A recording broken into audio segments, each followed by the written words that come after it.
Hello, everybody. Welcome to Two Bi Guys. I am Rob. I'm excited for this episode, part 3 of this 3-part series on BFF, the Best Friends Fest. No, the Bi-F Fest. You know what that means.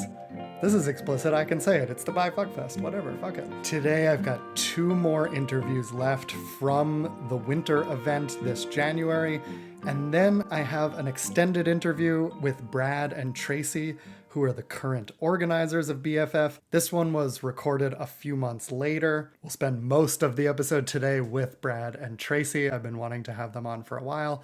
So you'll hear about them and their lives and how they run the event and the history of the event and how it was kind of one of a kind when it started, but actually as of lately, more and more things are popping up like it, which is wonderful. We can never have too much bi community and bi events. There's not enough. This is episode 8 of season 10. I can hardly believe it. We're almost at 100 episodes of this show. Crazy. I've got 2 more in the works, and then stay tuned because I have big things planned for next season when we are into our second batch of 100 episodes. I don't want to share too much now. We'll see what happens, but I'm excited for where things are heading on this podcast and in my coaching practice and in my life. I feel like I'm at a transition period, which I've been in many times, but this feels like another one. So thanks for being here for the ride. As always, if what you hear here resonates with you and you want to get in touch with me about coaching, I do individual and group coaching. If you're hearing this on the day it comes out, I've got a couple spots left in a group coaching cohort that begins this week, July 8th. And if you're listening to this later, there will be more and more cohorts. The group work is so wonderful. I want to keep leaning into that. It's really magical. My website is robertbrookscohen.com. Okay, before we get into today's interviews, I do feel like I want to just put a disclaimer that maybe I should have put at the beginning of the BFF series. Maybe it's kind of baked in there, but I've had some conversations recently and I want to be explicit about this, which is that BFF is not for everyone. You might not like it. As much as I like it, and I feel that the bi community there is so strong and wonderful, it is first and foremost a sex event. It is a weekend-long play party. It is possibly the most intense, extreme version of all this.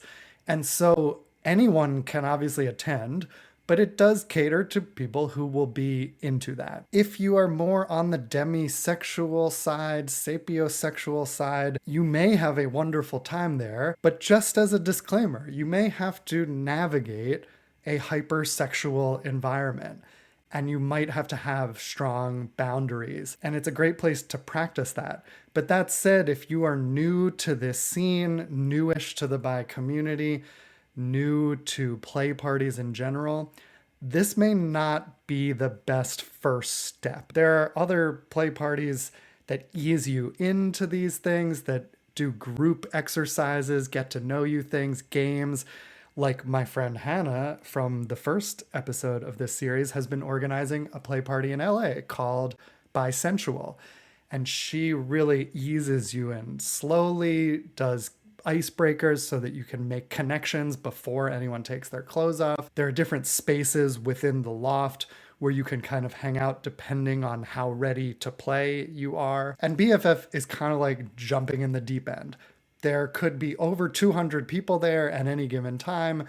There is lots of play happening around you at all times. People may ask you to join them at any moment. And like I've discussed in some other episodes, consent can operate differently in male-only spaces versus spaces with women. And when you go to gay spaces, it's often this nonverbal type of consent where people may reach out and touch, and people will look into your eyes and give consent that way. I'm not judging this or saying this is good or bad. It is just something to navigate, and it is a reality that exists in gay culture, in dark rooms, in masturbation parties that I've talked about. People aren't always coming up to you and saying, can I do this? Can I do that? The way I think is more common in spaces with women. And BFF is somewhat of a hybrid.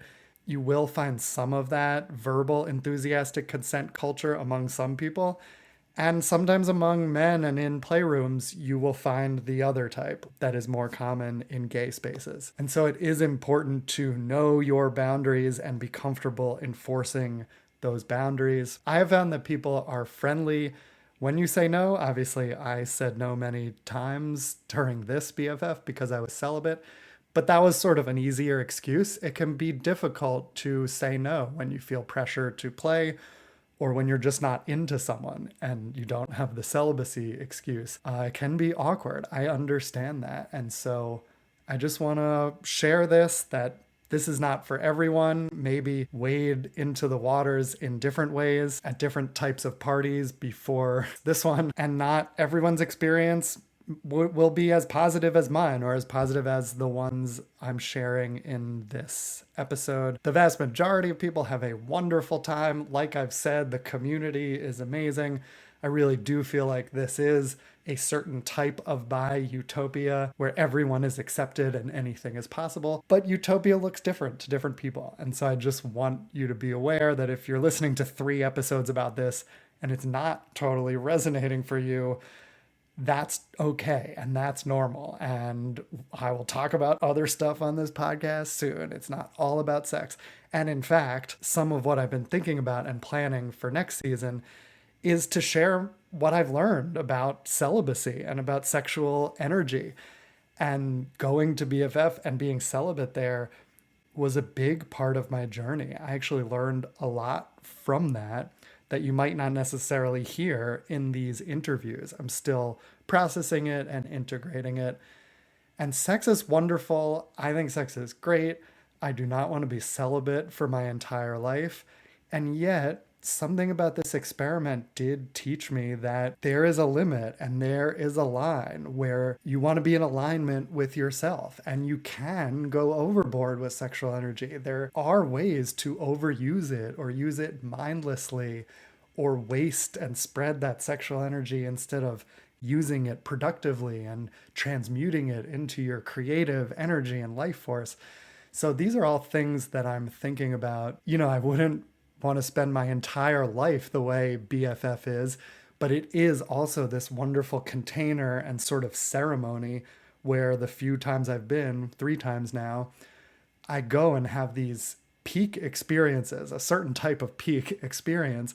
And then it takes some time to integrate and kind of settle down and go back into your life and see what you can learn from that experience. So it almost resembles a medicine journey in that way. You can't be with the medicine in that way all the time, and that's good and normal. And yet it is wonderful to have these experiences when you feel called. Okay, I think that's all I'm going to share for now. If you have questions about BFF, obviously always reach out to me. All right, so we've got 2 more interviews from the event, then Brad and Tracy, the organizers.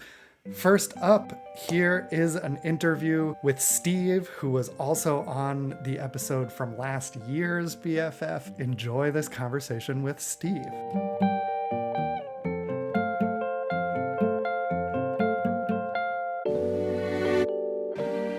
Okay, we're back with the repeat from last year. You heard him on the podcast right here. Introduce yourself. Tell us a little about yourself. Hey, I'm Steve. I'm from a couple episodes, I guess.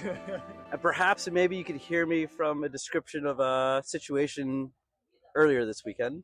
I'm Steve. Oh yes, you were in the. Someone was Piglet was describing a 6-way happening by the pool, and you were involved there. I mean, I hope to be involved in all the ways, but yes. Hi, Hot Rob. It's been a fun weekend. It's been actually, for me, one of the most mellowest weekends. I've maybe only actually had genital and penis and genital sex twice a day. Only. So little. Throughout here, like I don't count oral sex because that just happens. Yeah. It's kind of embarrassing how often that happens, actually. But yes, it's been a great weekend. There were a lot of new faces that very much intermingled and just got absorbed into the mix very easily, from what I could tell. Um, a lot of new variety of people. Just definitely a. I guess I'm just really happy to see fresh faces. And I think people like you are calling them over. I'm definitely trying to like tell friends about this place and bring them over because who doesn't want to be friendlier with their friends? Indeed. I think we should all have sex with our friends. That's my mission. Some friends, some friends, I some guess friends. it depends. Yes. Maybe it was more mellow this year because I wasn't having sex, so that like took it down a slight notch. What do you think? I mean, I'll give you kudos for being very diplomatic in saying no, I'm not partaking, but I am very tempted. That was fun to watch a few times, folks. Hot Rob saying no is a piece of art, really. It's a work of art. Um, so yes, I did learn that like it is kind of nice to say no and it doesn't disconnect you from people. There's a way to do it where you're still like you're there, you're with them, but like you're just not, I can't do that right now. And it's cool. and it goes back to I think what I said my first time around. That everyone here is very accepting, very just authentic in who they are. So like that's I guess proof of what I was saying that like it doesn't matter that you're partaking or not. Right. It is just you're here for the fun, you're here for the vibes, you're here for the debauchery, whether or not you are partaking or creating it. Yeah. No one was butthurt that I said no. um, I feel like every time I walked into an orgy, you were there this weekend. Is that accurate? So maybe my memory is a little bit hazy, but then that's what happens when the endorphins and all the happy brain chemicals are high. Um, Is it all group play, or was there some solo stuff you did, or anything like that, or is it mostly end up in groups? I'm very friendly, so I want to say that like if I'm here, it usually became more than a threesome. Uh, yeah, so I definitely played with. Actually, maybe I'm lying. So yes, like I definitely played with several couples. Okay. Yes, definitely played with several couples, and then this That's a time small around, group. yeah, definitely actually finding that my niche is more the BDSM play, like impact play. Uh-huh.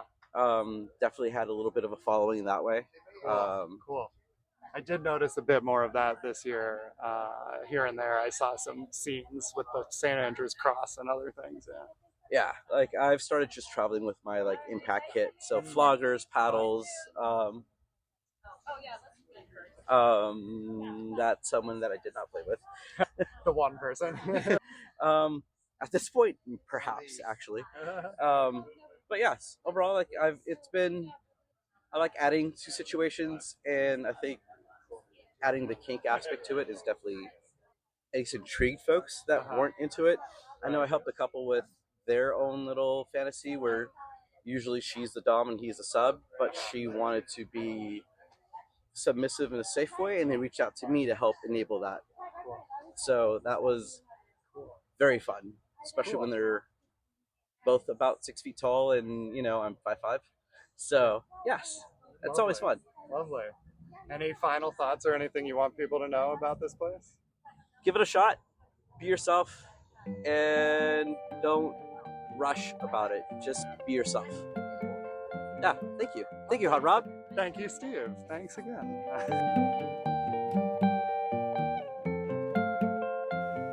All right, that was Steve. We've got one more interview from the event. This is Drew. Enjoy this conversation with Drew.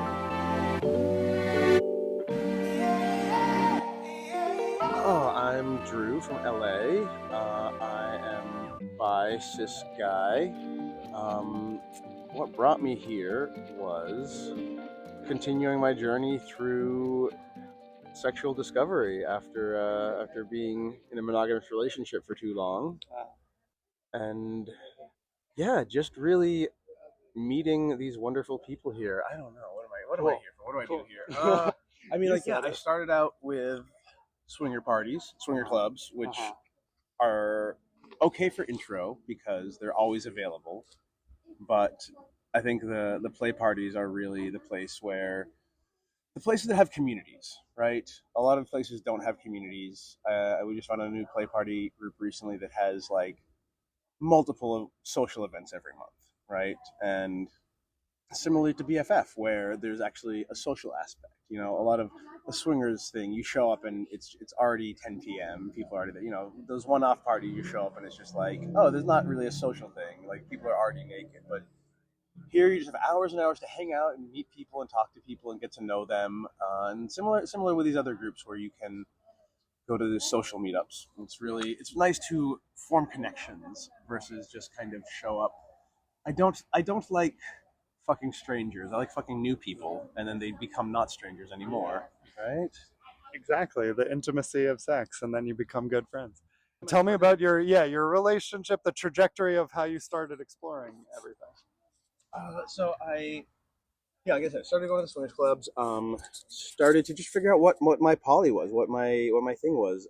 Started out saying, "Oh, I'm monogamish," and I got into a relationship with a woman who was exploring with that, and I became more non-monogamous, and she became less non-monogamous, and so we ended up breaking up. And then I found a couple partners who have just been perfect because they are good friends with each other. Where it's not a throuple, but they're very good friends with each other, and I can't imagine doing it any other way, right? With like everybody. Is it kitchen table poly? I don't know what that is exactly. Where but they know each other. yeah, they know each other, right? Like we'll all hang out together. You know, they all have other partners, and everybody is communicative and happy, and we work things out the right way, and we set up rules that we agree to. One thing that I thought was really nice this week, kind of last time when we came here, we have condom rules, right? I don't use condoms with my two partners, and they don't, you know, and but we're the only people that don't use condoms with each other. We came here last year, and there was a condom incident, and we didn't handle it well, and we had some conflict, and then we set up some rules and had some communication, and then we came back here this year, and we had another condom incident, and we handled it perfectly. Oh. And I was very happy that like, oh, not only did we prepare for this, we ran into the scenario, we immediately put the plan into play, and everybody's going to be happy, and nobody's going to be mad. And What was the plan? Like, how did how did it change from year to year? oh, so the thing is like so. Fluid bonded with those two women, right, and try to keep that a very close circle. But Melissa had a condom incident last year, right? Something broke or something. Okay. And then after that, I kept fucking her without a condom, right? And so then that kind of circle is broken, right? Because now, and then I got back home, and my partner back home said, "Oh," I said, "Okay, I'll just use condoms with you for a couple weeks, get tested, and then I'll go back to normal." And she said, "Well, that doesn't feel fair to me." Right? Because she didn't do anything wrong. The incident was on this end. And so we said, okay, if this happens again, I'll start using condoms with Melissa immediately. And then there'll be, the circle will be still secure. And so we did that, and I was very happy that I was like, oh yeah, we have the plan, put the plan into action, and we did, and then I let her know immediately back home, and she said thanks, like, oh, sorry for that, but thanks, yeah. Like, yeah, that's good communication for your the second partner to be able to say, well, like didn't do that, so Exactly. and that actually hurts me, instead of just accepting it and feeling resentful or something. And then saying, yep, okay, good feedback, like, took a while to work through it, but everybody was happy in the end, and everybody is going to continue to be happy, and that's how you do it. You just communicate, and you be clear and open and honest and all of that. Like, let people know how you feel, and they love you, so they'll be accepting and they'll work it out. How and when did you realize you were bi? Oh God! So I grew up in Boston in the '80s, so I was not bi, but I was definitely bi. I remember in high school, I really wanted a girlfriend, and I had this thought where I was like, well, if I can't find one soon, I guess I'll just be gay. Because I didn't have the language for bi back then, right? Like Newsweek hadn't invented bisexuality, right? And then bisexuality was invented in 1993. I believe. Exactly. Yes. And I had that magazine delivered to my parents' house. I was like, oh, what's this? And then as soon as I got to college, I was just like, yes, I'm bi. I'm bi. Where's a boy? Let me kiss him. And it was interesting because like I was already I had planned to like become a different person when I went to college and become more myself. And I ran into it was 2000, and I ran into a lot of people who'd be like, well, "I heard you made out with this guy last night," and I'm like, "Yeah," and you're just letting people know. I'm like, "Yeah, that's fine." And then like I come, people would talk to me about that, and then a little while later, like people are like, "Oh, that's so cool, that's great." And then this one guy was talking to me about that, and then later he comes out as gay, and I was like, "Oh, I hope make him comfortable." And then I had another friend who hasn't isn't really out, but defined themselves as non-binary, and so that me being like that was very helpful for them to figure that out. And so I've just been like, yeah, like as soon as the 2000s hit it, and I got out of Boston and that kind of thing, I was just like, why hide it? Like, why it just feels wrong, And let me see. And then I was married for a while, so I was straight then, right? Although that was a big part of getting out of that marriage, because I was like, oh, I cannot just do this. Like I don't want to cheat, but she's not a guy, and like how do I figure that out? And how do I manage that?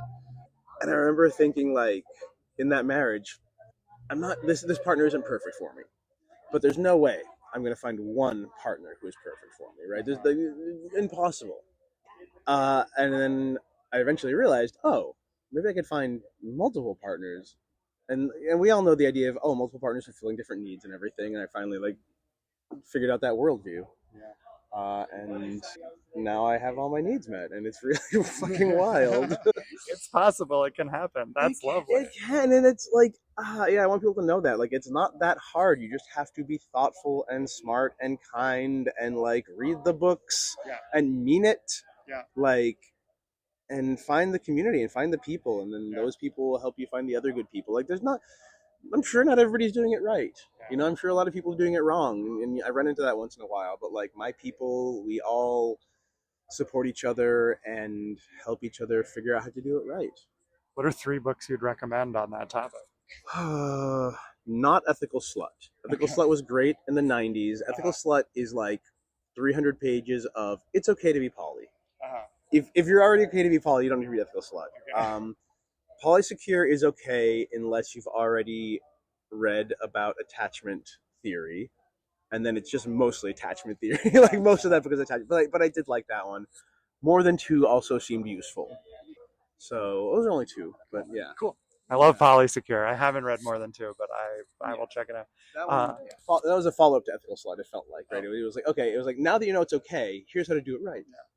Cool. Well, it sounds like you were a trailblazer back in college. It's like being more out. It has benefits for you. It's like you wanted to be out, but also it ripples out to other people, and who knows the transformations you can spark in other people. It's beautiful. And what's the downside? Like there used to be a stigma attached to being gay, and there still is, right, in a lot of places. But like, if the people around you directly don't feel that way, then it's fine. And if you are around people that do feel that way, stop being around them. Like, just okay, cool. Those are not good people. Bye. Right. That's a good filter for you. Exactly. Any final thoughts or things you want people to know about this space? This space about BFF, it is insane. It is like, I'll tell you that the thought that I had coming in here the very first time was, come in here, people are naked, people are whatever. I'm nervous. And I do this thing that I've done a lot where I walk by a guy and I go, oh, that guy's really hot. Surely, though, he's straight. I know he's straight. And then I realize I'm here. And I'm like, wait a minute. No, he's definitely not straight. He's absolutely not straight. Like, on the street, who knows, right? But all of a sudden I'm here and I go, oh, everybody is game. Everybody is valid here. Everybody will like say yes, right? It's a very yes focused place. I love it. Cool. Amazing. Well, thank you, Drew. Thanks for being on the show.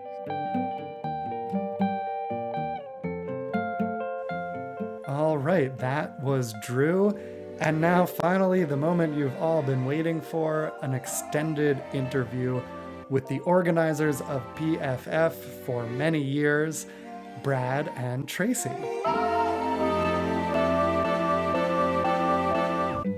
Okay, here we go. So I'm here with Brad and Tracy, the people who run BFF. I was gonna say founders, but I know you're not actually the founders. So why don't we start by you both introduce yourselves and tell me, like, how did this come to be your thing, BFF? Well, this is Tracy. Hello. Hello.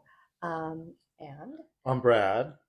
we discovered it together in year 2 of the event. We were planning a trip to Vegas and had reached out to a bi couple, and they weren't available the week that we were going to be there, but they said, "But are you both bi?" We said, "Yes, we're both bi." And he said, "Well, here's this event." And we went, and it just really opened our eyes. You know, it was very tough. This was 20 years ago to find 21 now. well, we came at the second year. So Oh yeah. yeah, so it was 20 years ago. Things were not as, readily available for bi people. There was And- nothing. I mean, they're still not readily available. So 20 years ago must have been hardly anything, but this was it, and we stumbled into it, and we just loved it, and the vibe was unreal, and the people who ran it, they ran it for the first 3 years, and I from what I understand, they didn't get rich, and so they didn't want to do it, and I guess they weren't very good at math. We all still wanted to do it, so our buddy took it over and ran it for 9 more years until 2017, and then he didn't want to do it anymore. And That is our dog drinking. Yes, dog drinking in the background. We're not at BFF anymore. We're at Brad and Tracy's house a few months later. Okay. Anyway, continue. So nobody else was picking up the reins, and I said to Tracy, I think if we don't take this over, it's done forever. And we were just attendees. It was our favorite event of the year. At the time, it was only the once a year. Now it's biannually. But we decided, rather than see this thing go, because there was nothing else like it, we took it over. And then we were going to grow it a little bit. We didn't want to kill the awesome vibe. So we were like, okay. We finally started in 2020. We started with a winter event and a summer event, but we only allowed to grow by 25 people year to year. Yeah. So it just slowly grows and keeps that same, it's really like a community. Cool. Awesome vibe.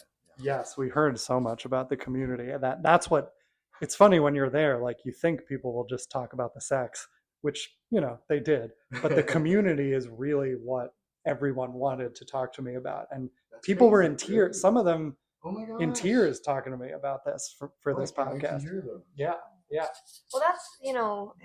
that's what was important for us. I mean, the people that ran it before, and even Don, when he ran it before, or our friend when he ran it before, I could got it. I wasn't. it's it had a different vibe, but it was the community, it was the friendships, it was, there was this funny quote that I had said at one point, and I said, "It's like family, but not in the gross way." It's like family that you fuck, but not in the gross way. And then they kept using it for like years. They kept making fun of me. And I'm like, "But you know what I mean?" And they go, "We do know what you mean." And with it only being once a year, it was always so bittersweet on Sunday or Monday saying goodbye to everybody. Because it was like coming home every year. And it was like, "Oh God, we have to wait another year before we see each other." Like summer camp. Yeah, it was. Yeah. It was like, yes, sexy bisexual summer camp. Yeah. And it was just really so very freeing and very healing, I think. Yeah. It was just very much a recharge and a reset. And I think that was what was so important to me, is just, well, we can all just be our true authentic selves. And over time, just keeping that going. And then, of course, adding the dancing and the lights and everything that Brad's added to the event to make it more of a party was important. And I think that was the valuable thing for me anyway. The dance party was so fun. And particularly as someone who wasn't having sex this year for my plant medicine reasons, I had so much fun at that dance party this year. I'm curious, you mentioned the vibe changing over the years. How has it changed? How has the feeling and the vibe changed over the years? Well, when the original organizers, sorry, that's the word. When the original organizers were running it, they would have events, like you'd go to the strip club, you'd go to the dance club. They had some vendors. Like, it was a little bit That was only contrived. the first 3 years. Yeah. But yeah, there was a lot of distracting things on agenda, and it was really, we just when our predecessor took it over, not the founders, but when he took it over for the 9 years, he asked around, and we all decided, no, all that stuff is really just taking us away from what we really want to do, which is just hang out naked, party, and fuck, and just hang out. We don't want all these distractions. But then we added the dance party, which got a little more, it just upped the energy level, and it's just a fun addition. It's not really distracting. And it was just Saturday. But I've been actually trying to be careful to not change the vibe too much as far as that, because it's got this welcoming, friendly, like, maybe everybody doesn't want to fuck everybody, but it's not cliquish at all. Everybody is so welcoming and friendly, and it's just like, it's like one group. It's not like those people in these little corner huddle over here, and they all keep to themselves. It's amazing, and that's the thing that I didn't want to kill, and that's why we're only allowing 25 more people every time. As far as the dance party, this summer we're adding like a little 10 to 15 minute like working into the dance party light show. Cool. Like lights and laser show. It's gonna be love it. Cool. What was I gonna say? Yeah, I like my first time I came alone. I didn't know anyone, and I was pretty nervous not knowing anyone. And really it was pretty instant of that feeling of, oh, everyone's so friendly. It's not cliquey like some other play parties can be. People know each other already and they're not going to come talk to you. It wasn't that way at all here. Like I met people day one who then by day 3 were like close friends. It's so welcoming. It's unreal. Before we ran the event, it was like, there was a few of us that as soon as new people would walk in the door, we were like the welcoming committee. Hello, hello. And that was really fun. And seeing that continue with as big as a group as it is, when there's a new person, they kind of have that look, like that I'm taking this all in kind of look. And you see that, and you just see people rush over there and like, hello, let me show you around. And you'll see tours going around, and tours often inevitably lead to very thorough tours. How do you mean? Happy I was just thinking about tour that. guides. Yeah, if you do a lap around the complex at any moment, like something could happen. You'll probably bump into someone and something might happen. Yeah. There's always something going on around there. Yeah. I'm curious also about like your bi journeys leading up to this, like before this, like for both of you, whoever wants to go first. When and how did you realize you were bi, and what was it like before you got to BFF? Who wants to go first? I'll go. Well, I guess I always knew I was. However, back in that day, it just didn't seem like it was an option. I was talking to somebody who presented as gay their whole life, who turns out they're bi, and I'm like, well, why didn't you act on it? And he's like, I didn't think it was an option. And I could so relate to that statement, because it was like, yeah, I always knew I was, but it's like, I was under the impression I had to, like, oh, if I wanted, this side, I had to be gay, and I was definitely not. A little more, on the heteroromantic side, but totally bi, actually pan. But until I thought it was an option. So eventually I told my first wife, and that didn't, and we were swingers, and but she was a little bit on the double standardy kind of side of things. In some respects, like it was okay, for the women to be bi, the men, especially not her man, that kind of fell apart. And then when I met Tracy, we were talking a lot on the phone, and somehow it came up that she was playing with a guy, and then she was playing with a girl. So it was like, oh, you were kind of swinging a little bit. And she was like, bi. I'm like, oh, and she's like, oh yeah, I'm bi. And so I took that opportunity right away. Oh, okay, well, me too. Cool. Cool. How did she react? Fine. I mean, she's here we are. She's totally, pro alphabet community. Cool. How'd you two meet? It was an introduction, actually. I had known a friend of hers that knew her from school, and I was between wives. And so I said, hey, anybody, young kid single, send them my way, and well, maybe we'll get a drink and just see if we click, no pressure or anything else. Just kind of, so we did. We got a drink and we clicked. Cool. Brad was my first one night stand. Oh. We had both been freshly out of our long-term relationships, and we just, let's meet. We'll go out on a date. No big deal. We weren't really expecting anything, and we hooked up. And I wasn't expecting to get laid. So I don't know that you can really call it a one night stand. I don't think I did it But right. it felt but like it worked that. out okay. It felt like that at the time, and then you didn't see each other. I was But like, then, that seems like a fun thing to do. I've never done that before. Let's do that. And then, for a while we were still both seeing other people. we also lived really far away, so we really she was didn't definitely geographically undesirable. So I don't think we really had any intention of it being long term because of the distance. But we just clicked, and the rest is history. how far into your relationship was the first BFF that you attended? Wasn't long. 9 months. Yeah. So it's pretty soon. Yeah, I mean, we were pretty fresh. I don't. That was so awesome that we just discovered it, and it was it had already been 1 year we had missed. It was the second year of it, and we were just like, wow. And I mean, not only was there nothing else like it in the sense that it's an all bi event, but just the vibe, that welcoming, that non-cliquish and unpretentious, just because we've been to a ton of all these people. Everybody says the same things. We've all been to a lot of events, and there's just nothing else like this. Yeah. Okay, and tell us about your bi journey. I've been thinking about that lately because I haven't had. I don't know if I had the language to really know.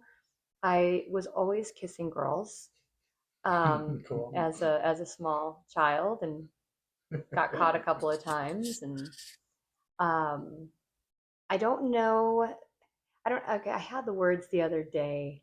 I was always attracted to other girls, so I just assumed that meant that I wanted to be like them. Like maybe somebody told me that, like, well, you admire them. Oh, I like them. Oh, because you admire them, you want to be like them. Yeah. And I'm like, I want to kiss them and kiss their boobies. Like, but I didn't, and like, one of my favorite movies as a very small kid was, or a favorite scene, I should say, was Beastmaster.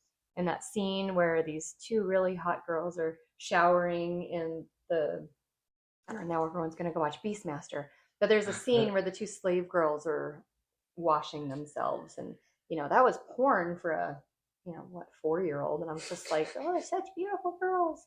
But I don't know, I've just always been attracted to women, but never really acted on it until I was in my early 20s, I suppose, as far as actually taking it to the next level. I mean, making out and stuff as a kid, that light experimentation, but as far as actually having sex with a woman, it was with my ex. And that was the story that I was telling Brad when he was like, wait, what?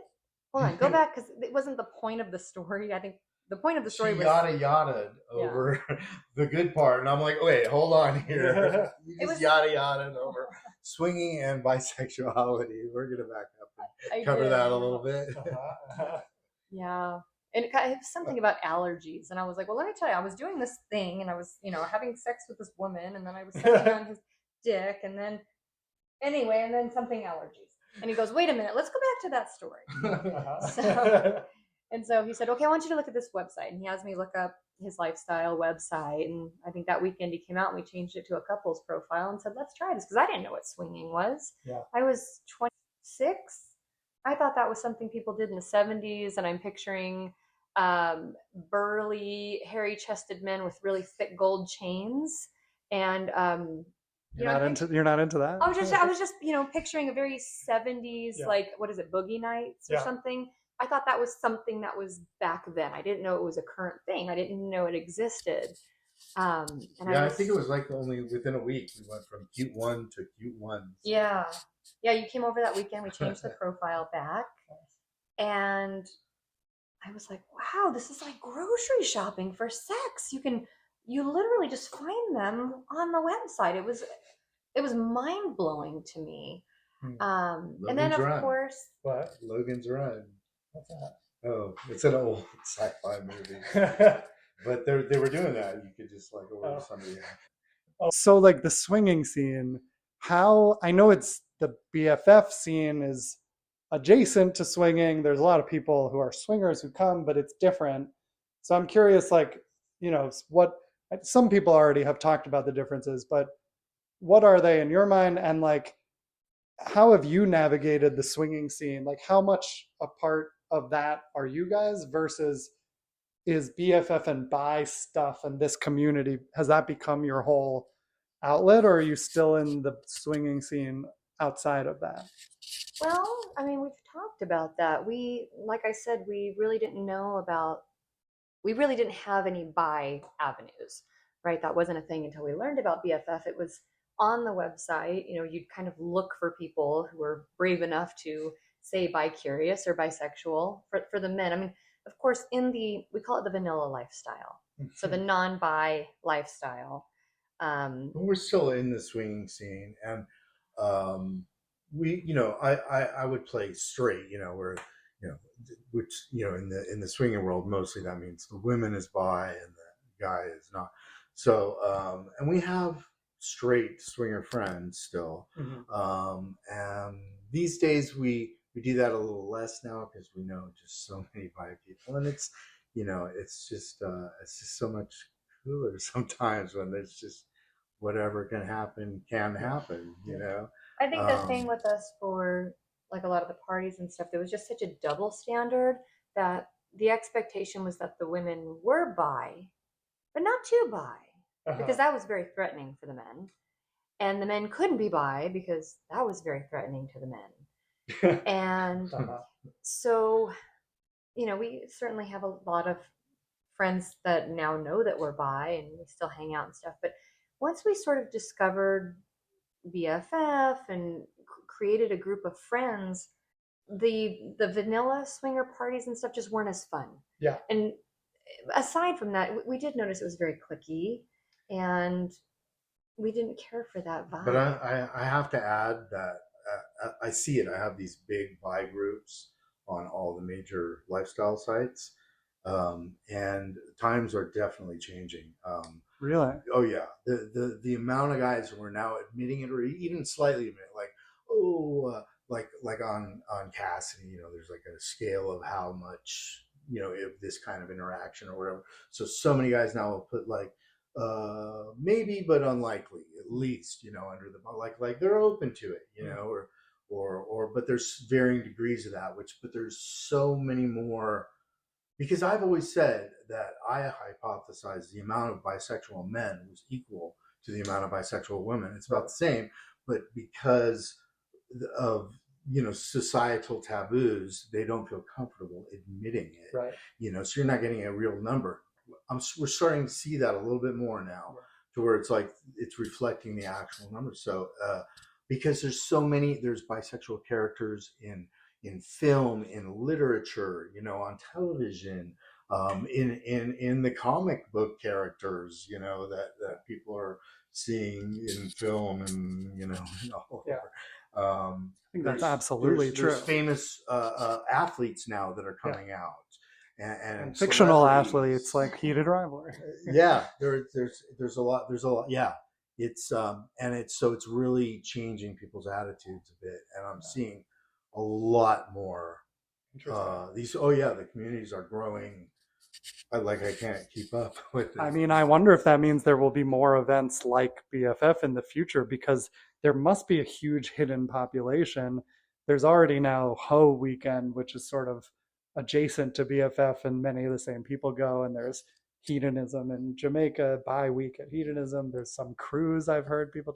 And there's littler things that happen. There's like a little thing in Colorado, and then there's some littler, parties in Vegas and Florida. I've heard about, just like not like a big takeover or anything, just more like your local swing club or whatever. What you said is really interesting about like the women can have to be just the right amount of bi, not like bi enough that it's hot for the men, but not too bi that they go off with each other and ignore the men, right? Like it was a bit misogynistic. Yeah. And I'll give you an example. Yeah, please. We were at a party, and it was two of the guys. It was their birthday. Hold on. Okay.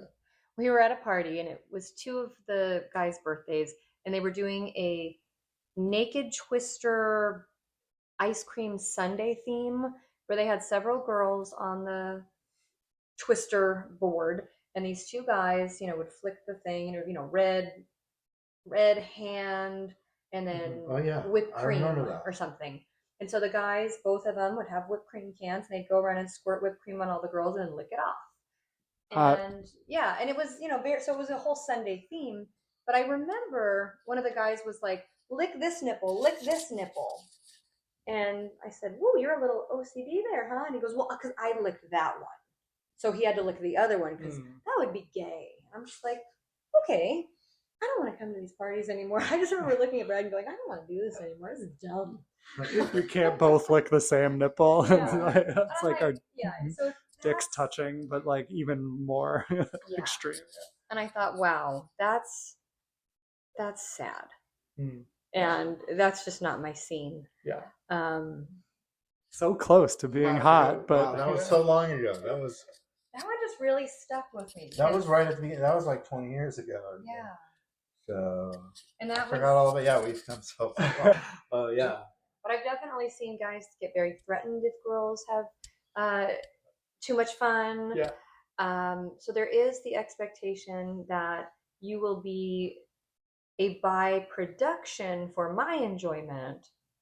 Yours is secondary. Yeah.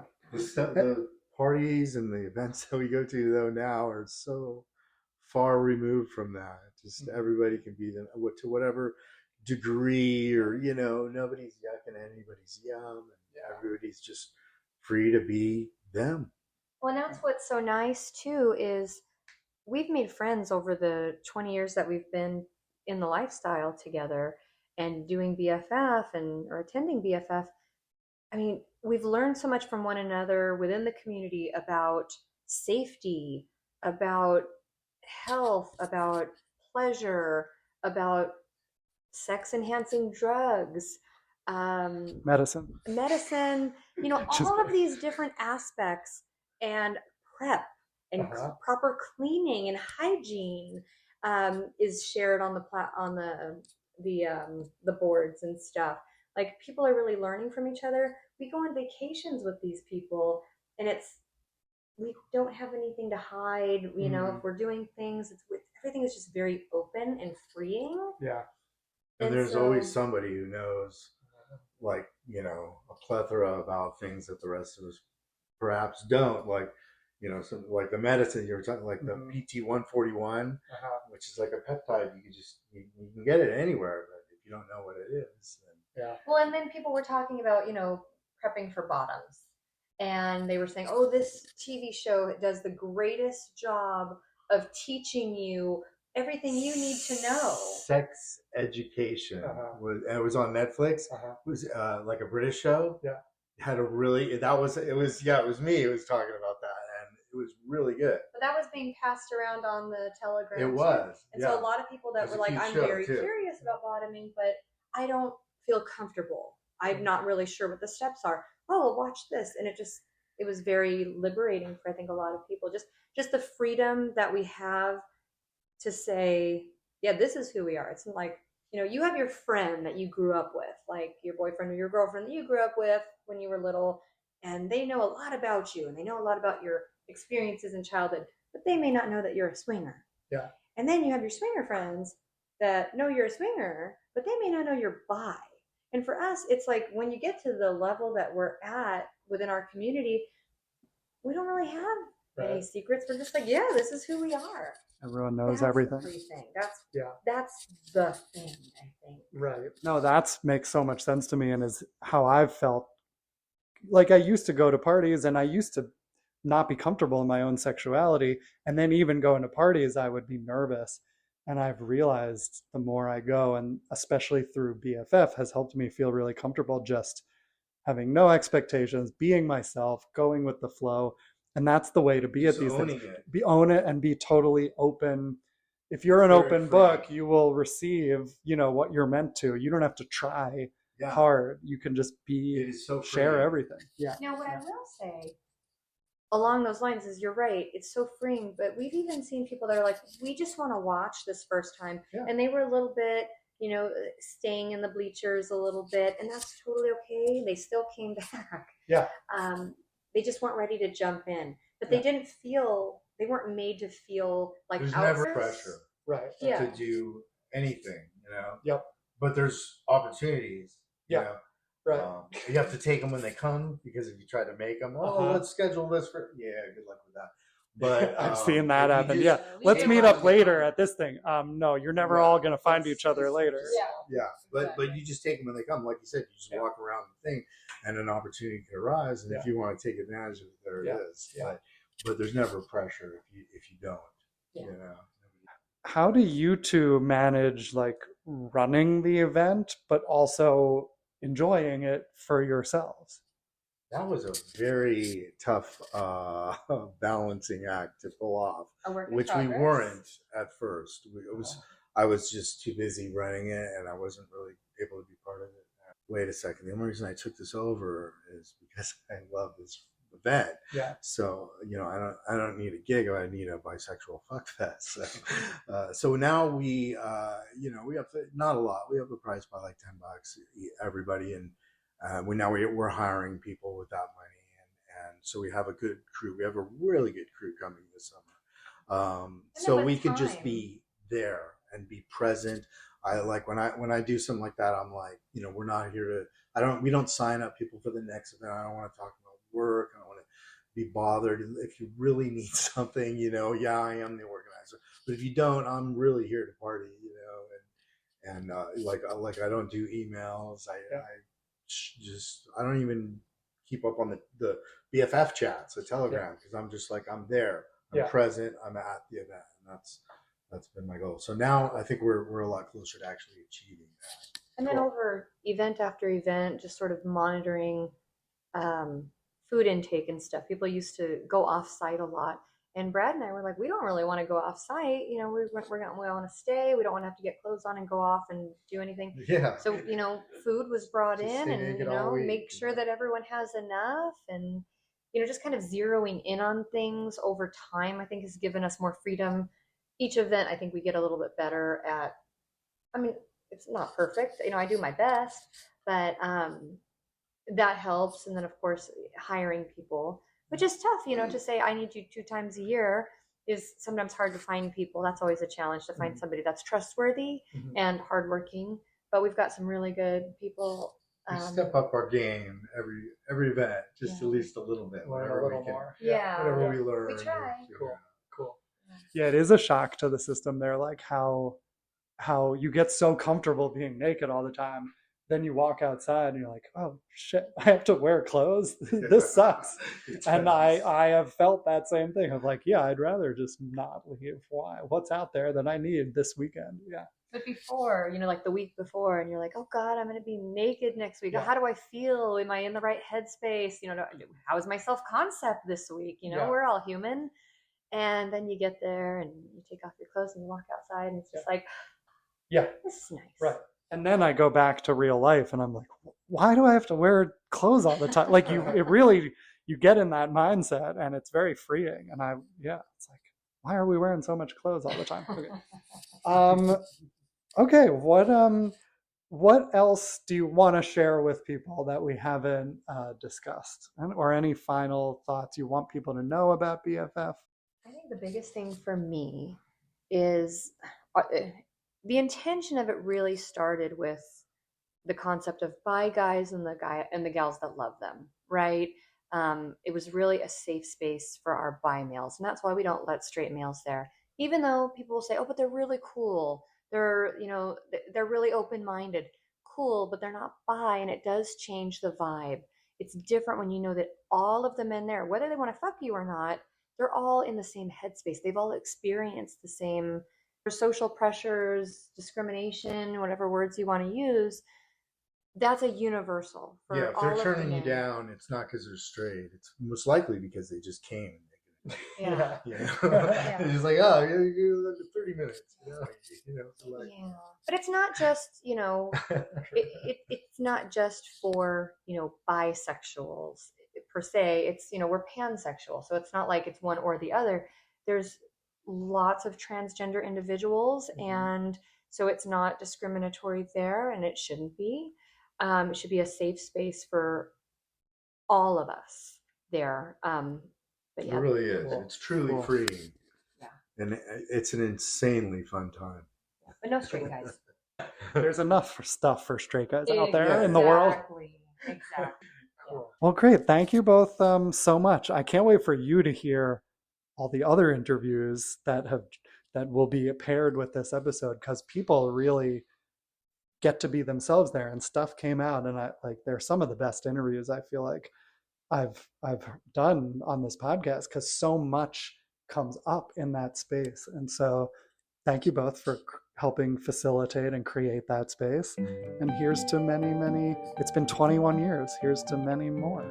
Thank you. Absolutely. Yes. Thanks, guys. Thanks, Brad and Tracy.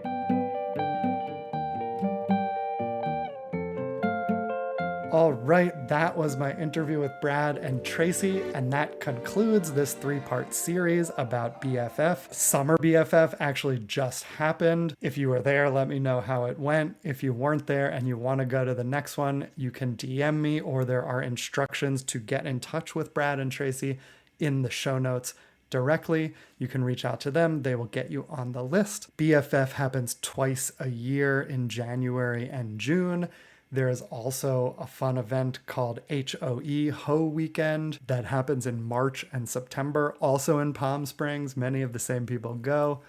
Let me know if you would like to know how to attend that one. And there's more and more. I'm actually thinking of what might I create someday that is some kind of hybrid of a play event and a community building learning event. That is something I don't see out there yet that might be more in my wheelhouse to help create. I really want to build in-person by community as well. All right, thanks for listening to this series about BFF. Thank you for listening to this podcast in general. We've got 2 more episodes coming up to finish out season 10, and then stay tuned in the fall for lots more special things. I'm so excited. I'm working on lots of new coaching materials, courses, workshops, masterclasses, and I want to talk more about everything I'm learning and experiencing on this podcast, maybe even on a second new podcast. I've been doing some other things in my life that I want to share.